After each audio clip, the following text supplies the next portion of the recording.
suis Aboubakar Abdoulwahidou Maïga, enseignant-chercheur à l'Université des Lettres et des Sciences humaines de Bamako, actuellement chef de département Lettres. C'est un auteur qui m'a beaucoup marqué en termes d'humanisme et en termes de combat aussi, de son engagement dans la sphère socio-politique en tant qu'écrivain.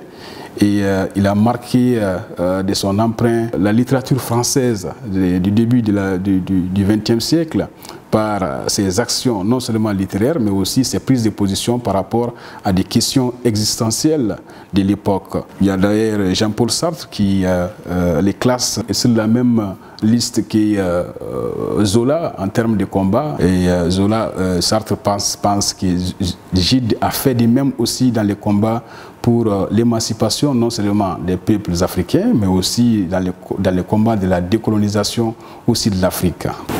Voyage au Congo, il faut savoir que André Gide n'entreprend pas ce voyage-là de lui-même. D'abord, il est invité par son ami Jules Marcel Décopé, qui vient d'être nommé gouverneur du Tchad et qui invite Gide justement à venir lui rendre visite en Afrique équatoriale française. Et Gide, évidemment, c'est quelque chose dont il a toujours rêvé, parce qu'il dira même dans son journal de voyage que c'est un projet de jeunesse qui se réalise à l'âge mûr. Et dans la préparation de ces voyages, il lit beaucoup des récits de voyages qui avaient été déjà réalisés sur l'Afrique équatoriale française. Il s'intéresse beaucoup, par exemple, à l'œuvre de l'écrivain britannique Joseph Conrad, son œuvre intitulée Les Cœurs des Ténèbres, Heart of Darkness en anglais. Et il entreprend même des voyages en Angleterre pour aller les rencontrer et puis essayer de savoir plus sur l'Afrique. Et plus tard, Gide va même lui dédier son livre Voyage en Afrique.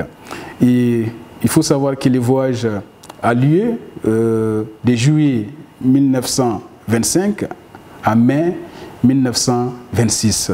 C'est-à-dire que le voyage dure près d'1 an et Gide passe d'abord par Dakar, Conakry, Bénin, avant de débarquer, puis il passe aussi par les Gabon avant de débarquer à Brazzaville, à Pointe-Noire.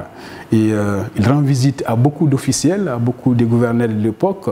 Il bourlingue entre les deux Congos en longeant les fleuves Congo et puis les fleuves Chariot aussi, comme on appelle à bateau. C'est là vraiment que commence l'engagement de Gide en tant qu'écrivain et en tant que défenseur des droits de l'homme et en tant que citoyen politique qui ne va plus encore se taire sur des sujets de société. Et il prend position, il commence à prendre position, il s'intéresse à la vie des indigènes, il voit qu'ils sont maltraités, certains, une bonne partie est vraiment amenée de force jusqu'à Brazzaville pour aller participer à la construction du chemin de fer Brazza-Océan. Et surtout la communauté Sara, c'est-à-dire les gens qui viennent de cette communauté ethnique qu'on appelle les Sara, qui viennent du sud du Tchad et puis du nord-ouest de la Centrafrique. Gide voit que ces Sara-là meurent en centaines, ou bien même par milliers. La grande indifférence des colons de l'époque, ils cherchent à savoir d'où ils viennent et comment, qui est l'auteur de ces traitements aussi horribles infligés à cette pauvre population. Ils essayent de faire parler les uns et les autres. Ils trouvent des gens courageux vraiment qui lui... Parce qu'il faut savoir qu'à l'époque, on essaye aussi de camoufler tout en les menant sur des chemins luisants et qui font montrer les bonnes œuvres de la colonisation. Mais lui, il essaye quand même d'aller creuser en profondeur. Il va de village en village. Des fois, il passe des nuits avec les villageois, accompagné de de son ami, de son jeune ami de 26 ans, Marc Allégré, qui est aussi réalisateur et qui prend des images, non seulement il filme, et qui va réaliser un documentaire très intéressant aussi sur ses voyages. Donc Gide essaie de documenter, il essaie de documenter tous les faits et les récits qui lui sont racontés. Il essaie de voir si tout ce qu'on lui dit, c'est vrai. Il ne veut plus faire confiance aux récits que les colons ou bien les administrateurs lui ont racontés à son arrivée. Il veut voir de lui-même. Et lui-même, il dit, je ne peux plus faire confiance à ce qu'on m'a dit. Je ne peux plus faire confiance à ce qu'on m'a fait voir. Je vais voir de moi-même les choses de moi-même pour m'en faire mon propre opinion. Et c'est ce qu'il va faire. Et ce qui, en fin de compte, ce qu'il découvre est vraiment une horreur indescriptible et des populations décimées, comme on appelle, dans une souffrance innommable. Et petit à petit, il transforme son journal en un réquisitoire contre l'action française en Afrique équatoriale française. Ce qu'il rapporte à la fin de son voyage, au retour de son, comme on appelle, au retour du Tchad, va vraiment susciter beaucoup de débats et beaucoup de polémiques au niveau de la métropole, c'est-à-dire à Paris, au point que les dirigeants de ces différentes compagnies forestières seront amenés à faire des déclarations et à envoyer des messages, à faire ce livre est important parce que ça nous raconte un pan entier de notre histoire en tant que non seulement peuple, mais aussi en tant que citoyen de cet espace qui avait été colonisé non seulement par la France, mais aussi divisé de façon unilatérale depuis l'Europe pour nous imposer cette cartographie, cette division, ce partage-là de l'Afrique. Et nous voyons à travers ces écrits aujourd'hui comment en fait l'action s'est déroulée, comment cette cohabitation entre colons et colonisés s'est déroulée. Et ce livre est important aujourd'hui à ce que nous découvrons justement la façon dont nos ancêtres avaient été non seulement défaits, mais aussi traités et maintenus dans une sorte de servage, d'esclavage qui ne dit pas son nom, en nous faisant croire quelque part que la colonisation n'a eu que des avantages ou bien des retombées bénéfiques à l'Afrique. Non, la colonisation elle a été atroce. Elle a été aussi horrible que l'esclavage. Et en ce sens, ce n'est pas nous qui le disons, ce sont des auteurs français comme André Gide qui le disent et qui nous disent que non, il fallait arrêter, il fallait stopper, on ne pouvait pas continuer à faire comme si ce sont des animaux. Centaines de villages, c'est-à-dire des habitants de centaines de villages pour aller construire des forces, une route qui n'est utilisée que par l'unique voiture qui appartient au gouverneur de la région. Et ces gouverneurs-là ne venaient les voir qu'une seule fois par mois. C'est-à-dire que tous les villages allaient construire une route pour la seule voiture de la région. La seule voiture, en fait, qui existait à l'époque. Et la route en question aussi était utilisée une seule fois dans le mois.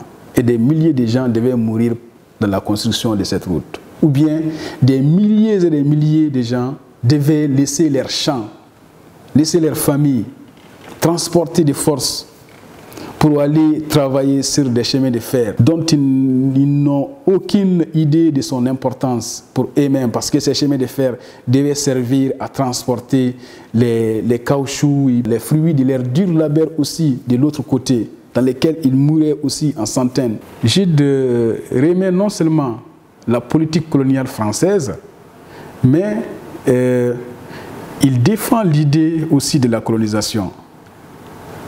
Parce qu'il appelle à l'amélioration de la façon de faire, de la façon de gouverner les colonies. Mais il ne remet pas en cause la colonisation elle-même. comme je vous le disais, lui, c'est un fervent défenseur de l'empire colonial et il donne des idées même pour qu'on puisse, par exemple, éduquer, civiliser les Africains, mais sans pour autant aussi leur ouvrir grandement aussi la porte de la liberté. Il dit qu'il faut manier les bâtons avec la carotte, c'est-à-dire être tantôt souple et tantôt aussi être dur quand il le faut pour faire régner l'ordre dans l'empire colonial français. Ce qui l'exaspère surtout, c'est vraiment l'exploitation et l'esclavage qui étaient menés par les industriels. Et pour lui, les industriels ne représentent pas l'État. Et il prônait la reprise de la colonie par les autorités étatiques, surtout les autorités parisiennes. Et à l'époque, pour lui, au niveau de Paris, on ne sait rien des colonies. Il était important d'attirer leur attention sur ce qui se passe à l'intérieur de ces colonies. Et des gens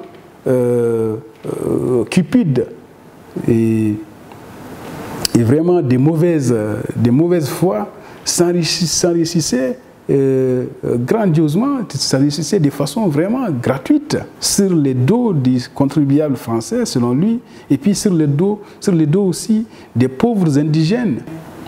Un changement dans la manière de faire. Au même moment, c'est quelqu'un aussi qui était persuadé que la race blanche était supérieure à la race noire, parce qu'il est coupable de préjugés vraiment envers les populations colonisées, dont il disait qu'il n'était capable que d'un petit développement intellectuel et qu'il méritait en quelque sorte leur sort, c'est-à-dire cette mission civilisatrice que l'Europe leur apporte pour les faire sortir de l'ornière, de l'obscurité et puis de leur immobilisme séculaire. Le livre a eu un impact significatif non seulement au niveau de la France métropole, mais aussi au niveau de l'Afrique équatoriale française.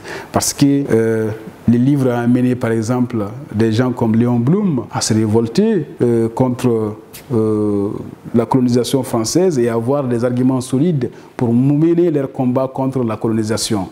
Je vous le disais, beaucoup d'intellectuels ont soutenu Gide dans ces combats. Des gens comme Jean-Paul Sartre, je vous le disais, a vraiment considéré ces combats de Gide comme étant un combat comparable à celui mené par Émile Zola dans l'affaire Dreyfus. Et au niveau du Congo, au niveau des différentes régions, c'est-à-dire l'Ubangi-Chari, la Centrafrique, le Tchad, le Cameroun et le Gabon, ce livre a permis d'apporter des changements considérables parce que ça a amené les compagnies forestières à revoir leur manière de traiter les indigènes qui l'exploitaient dans leurs plantations, dans leurs compagnies, en essayant de rémunérer plus ou moins ceux qui travaillaient chez eux et en essayant de donner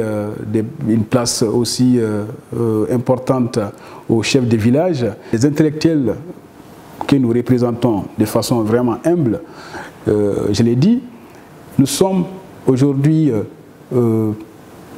les lanceurs d'alerte. Nous devons être ces lanceurs d'alerte et nous devons être ces porte-étendards et ces phares qui doivent projeter la lumière sur la société. Non seulement en lisant les livres qui concernent notre histoire et pour édifier davantage notre peuple sur sa propre histoire, mais aussi en menant les combats au niveau des différentes aspirations qui animent notre peuple. Et en ce sens, je pense que vous aussi, vous avez un rôle à jouer, c'est-à-dire faire en sorte que les différentes velléités de nouvelles idées puissent non seulement s'affirmer, mais aussi s'exprimer de façon libre pour contribuer à la construction d'un peuple ou bien d'une société démocratique à laquelle nous aspirons tous.